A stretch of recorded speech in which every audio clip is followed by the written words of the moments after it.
안녕하세요. 저는 김영석입니다.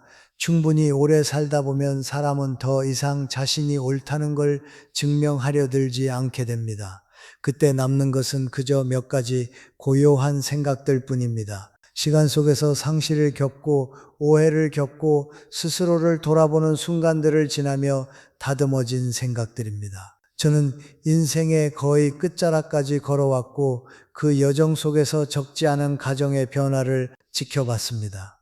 시간이 흐를수록 더욱 따뜻해지는 집도 있었지만 시간이 흐를수록 점점 더 조용해지는 집도 있었습니다. 노년은 우리 모두에게 같은 방식으로 찾아오지 않습니다. 어떤 이는 인생의 후반부의 평온함 속으로 들어섭니다. 눈빛은 한결 부드러워지고 자녀와 손주들은 마치 쉬어갈 곳을 찾듯 자연스럽게 곁으로 돌아옵니다. 그러나 어떤 이는 자녀가 여전히 곁에 있음에도 정작 자신은 가족의 세계밖에 있는 듯한 느낌을 받습니다. 식탁에는 모두가 모여 있지만 마음은 비어 있고 집안에는 여전히 목소리가 울리지만 진정으로 귀 기울여 듣는 이는 없습니다. 제가 오랫동안 깊이 생각해 온 것은 바로 이것입니다.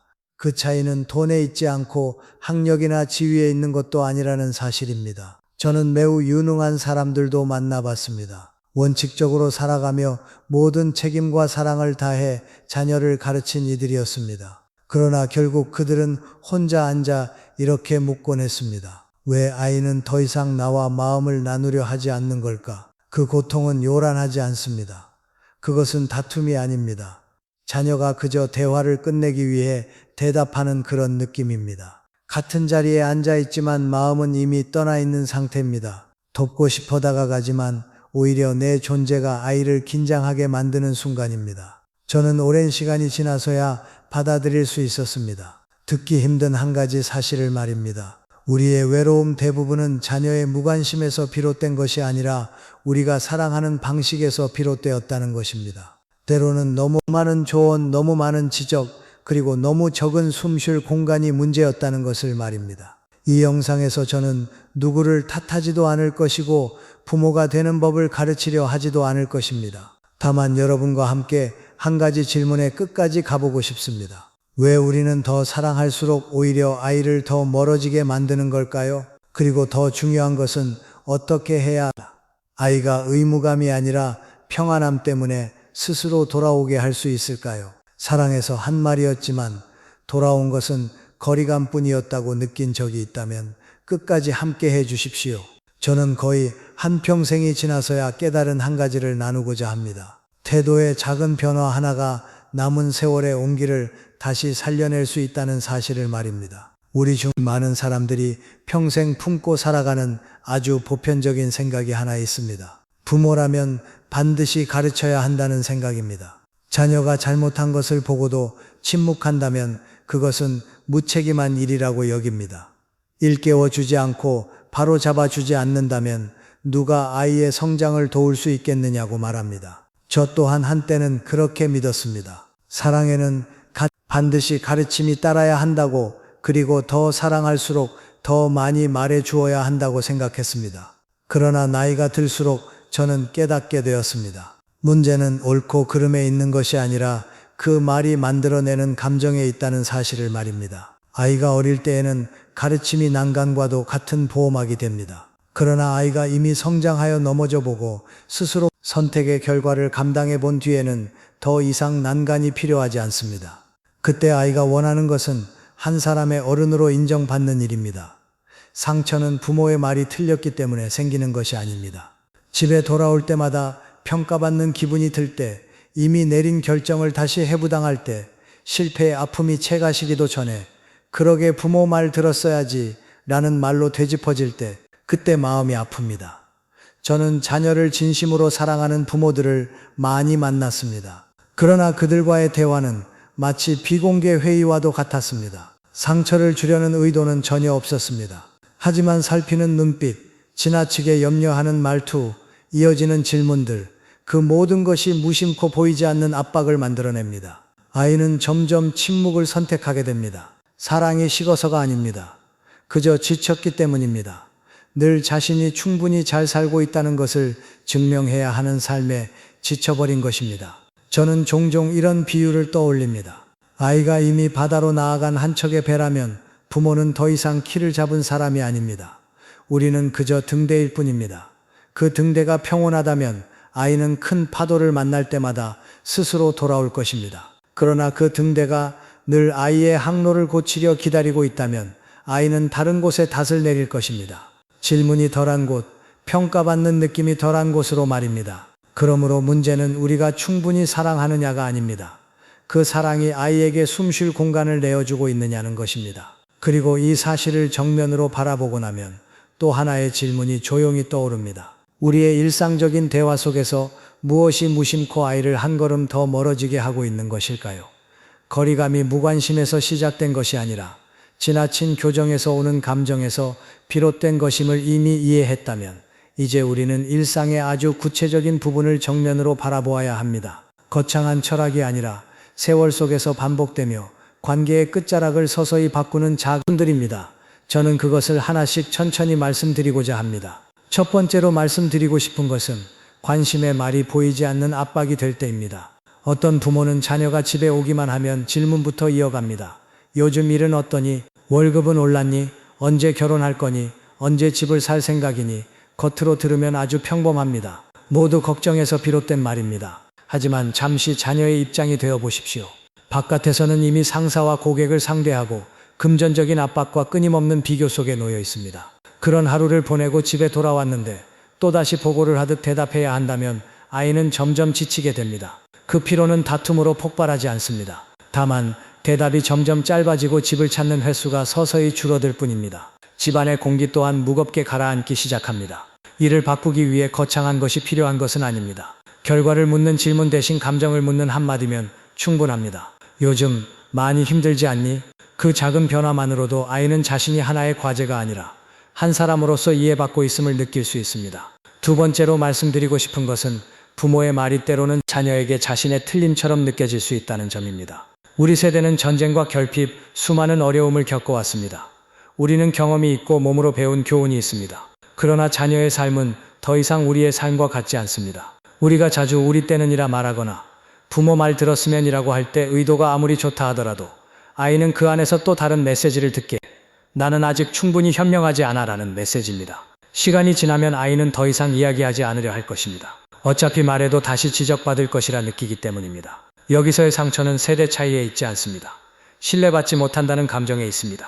한 성인이 신뢰받지 못한다고 느끼면 그는 다른 곳에서 인정을 찾게 됩니다. 이 경우의 변화는 경험을 버리는 것이 아니라 서 있는 자리를 바꾸는 일입니다. 위에서 가르치기보다 같은 높이에서 귀 기울이는 것, 내가 맞다고 단정하기보다 너는 어떻게 생각하니? 라고 묻는 것. 단 한 걸음만 물러서도 아이의 자존감은 지켜질 수 있습니다. 세 번째로 말씀드리고 싶은 것은 사람은 안전하다고 느끼는 곳으로만 돌아온다는 사실입니다. 저는 자녀가 실패했을 때 옛 잘못을 들추지 않고 그러게 그때 말했잖니 라는 말을 꺼내지 않으며 실수를 설교로 만들지 않는 부모들을 보았습니다. 그들은 단지 이렇게 말했습니다. 괜찮아. 다음에 다시 해보면 되지. 아십니까? 바로 그 담담함이 아이를 붙잡아둡니다. 세상은 이미 충분히 냉혹합니다. 집안에서 마저 긴장해야 한다면 집은 더 이상 피난처가 될 수 없습니다. 성공하든 실패하든 그대로 받아들여진다는 확신이 있을 때 아이는 스스로 돌아옵니다. 의무감 때문이 아니라 숨 쉴 수 있기 때문입니다. 그리고 가장 깊은 차원에서 아이를 붙드는 것은 통제가 아니라 부모가 매일 만들어내는 평온한 공기입니다. 이 세 가지는 단순해 보이지만 아주 깊은 곳의 아픔을 건드립니다. 평생을 희생했는데도 자녀가 점점 멀어지는 듯 느끼는 부모의 아픔, 그리고 늘 부모를 실망시킬까 두려워하는 자녀의 아픔입니다. 이 두 아픔이 이름 붙여지지 않으면 그저 또 다른 거리만 만들어낼 뿐입니다. 그래서 이제 질문은 누가 옳은가가 아니라 우리가 서로를 무심코 지치게 하고 있지는 않은가가 되어야 합니다. 그리고 그 피로의 가장 깊은 자리까지 다다르면 우리는 어쩌면 더 말하기 어려운 한 가지를 마주하게 될지도 모릅니다. 우리 또래 많은 사람들이 차마 입 밖에 내지 못하는 아픔이 있습니다. 평생을 가족을 위해 바쳤다고 생각했는데 노년에 이르러 오히려 거리가 점점 멀어지는 듯한 느낌입니다. 휴대전화를 바라보며 한 통의 전화를 기다립니다. 자녀가 그립지만 혹시 방해가 될까봐 먼저 걸지 못합니다. 아이가 집에 오면 무척 반갑지만 그 기쁨 속에는 또 한편의 조심스러움이 섞여 있습니다.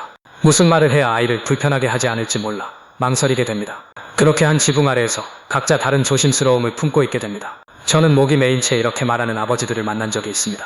나는 그 아이를 위해서였을 뿐입니다. 그 말은 진심입니다. 그러나 그 뒤에는 또 다른 진의 아픔이 숨어 있습니다. 이해받지 못한다는 아픔, 점점 자신의 역할을 잃어가는 듯한 감각에서 오는 아픔입니다. 아이가 어릴 때 우리는 대신 결정해 주었습니다. 아이가 자라서는 조언을 해 주었습니다.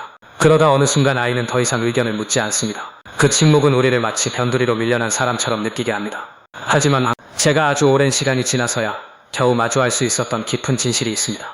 우리는 때로 아이가 잘못될까봐 두려워하는 것만이 아닙니다. 우리가 더 이상 필요하지 않은 존재가 될까봐 두려워합니다.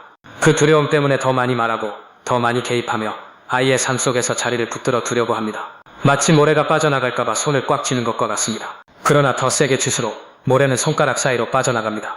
손을 펼쳤을 때 비로소 알게 됩니다. 붙잡으려 했지만 동시에 잃어버리고 있었다는 것을. 그래서 노년의 외로움은 단지 바깥의 거리에서만 오는 것이 아닙니다. 사랑과 통제 사이에서, 희생과 자존심 사이에서, 보호하고 싶은 마음과 잊히고 싶지 않은 두려움 사이에서 일어나는 내면의 줄다리기에서 비롯됩니다. 이 깊은 층위를 알아차리지 못한다면 우리는 계속해서 왜 아이가 멀어졌는지만 묻게 될 것입니다. 그 거리 속에 나의 몫이 있음을 보지 못한 채로 말입니다. 여기서 말하는 내려놓음은 사랑을 멈추는 것이 아닙니다. 아이가 스스로 돌아올 수 있도록 손에 힘을 풀어주는 일입니다. 역할은 변했을지라도 내 가치가 줄어든 것은 아니라는 사실을 받아들이는 일입니다. 그리고 그것을 진정으로 이해하게 될 때 우리는 아마 이렇게 묻게 될 것입니다. 아주 평범한 하루 속에서 나는 어디서부터 달라져야 할까 하고 말입니다. 지금까지의 이야기를 듣고 나면 아마 이렇게 묻고 싶어질지도 모릅니다. 그래서 무엇을 해야 하느냐고. 거창한 변화가 필요한 것은 아닙니다. 전혀 다른 사람이 되어야 하는 것도 아닙니다. 다만 몇 가지 아주 작은 실천입니다. 그러나 그것을 꾸준히 이어간다면 우리가 방금 마주한 그 깊은 아픔의 층을 조금씩 부드럽게 할 수 있습니다. 첫째, 통제 성격을 띤 질문을 절반으로 줄이고 판단 없는 경청을 절반 더 늘려보십시오. 아이가 말을 할 때 내 경험을 덧붙이기 위해 서두르지 마십시오. 끝까지 말하도록 두십시오. 때로 편동편다 못는 의지, 다양한 즉 건조굿 가릅니다. 아이는 조언이 필요한 것이 아니라 고쳐지지 않은 채로 말할 수 있는 자리가 필요합니다. 당신의 적절한 침묵은 아이가 오래도록 찾아 헤매다 안전한 공간이 될 수 있습니다. 둘째, 아이가 어려움이나 어떤 결정을 나눌 때 의견을 말하기 전에 먼저 인정의 말을 건네십시오. 부모도 네가 많이 고민했다는 걸 안다 라는 한마디는 그러게 부모 말 들었어야지 라는 말보다 훨씬 큰 힘을 가집니다. 그 인정은 아이의 자존감에 닿습니다. 자존감이 지켜질 때 아이는 더 이상 스스로를 방어할 필요가 없습니다. 셋째, 어떤 가르침의 목적도 없는 시간을 함께 만들어 보십시오. 함께 식사를 하고 함께 천천히 산책을 하며 말없이 차를 마시는 시간입니다. 모든 만남을 조언의 자리로 만들지 마십시오.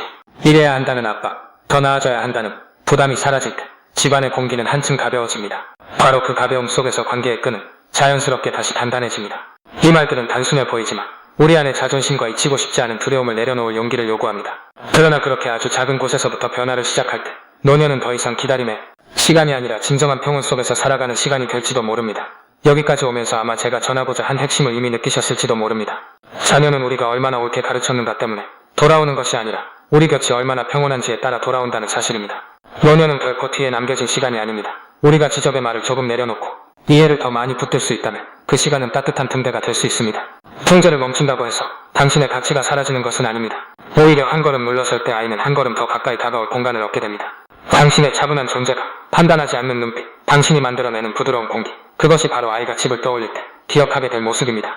그리고 인생의 끝자락에서 우리를 평안하게 하는 것은 아이를 얼마나 성공적으로 다듬었는가가 아니라 두 세대 사이의 온기를 얼마나 지켜냈는가일지도 모릅니다.